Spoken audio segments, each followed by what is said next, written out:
ఆదిలాబాద్ జిల్లా బోధ్ నియోజకవర్గ కేంద్రంలో జిల్లా కలెక్టర్ రాజర్షిషా ఆకస్మిక తనిఖీలు చేశారు. మంత్రి చేతుల మీదుగా ప్రారంభం కానున్న నూతన సబ్ రిజిస్టర్ కార్యాలయ ప్రారంభోత్సవానికి సంబంధించిన అన్ని ఏర్పాట్లను కలెక్టర్ పరిశీలించారు. అనంతరం బోధ్ ఏరియా ఆసుపత్రిలో తనిఖీలు నిర్వహించారు. ఇక అక్కడి రికార్డులను పరిశీలించి వైద్య సేవలను సంబంధించి రోగులను అడిగి తెలుసుకున్నారు. అనంతరం కస్తూర్బా గాంధీ బాలికల విద్యాలయాన్ని సందర్శించారు. అక్కడ పిల్లలను భోజన వసతుల గురించి, సౌకర్యాల గురించి అడిగి తెలుసుకున్నారు.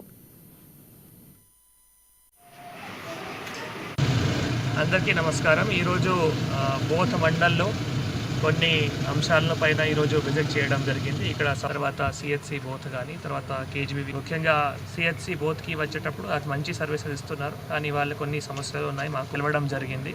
ముఖ్యంగా అక్కడ చూస్తే ఇప్పటివరకు ఈ డెంగ్యూ కేసు కానీ మలేరియా కేసు కానీ ఏమీ హాస్పిటల్కి వస్తే చూస్తే అక్కడ సుమారుగా కేసెస్ ఒక 2500 అట్లా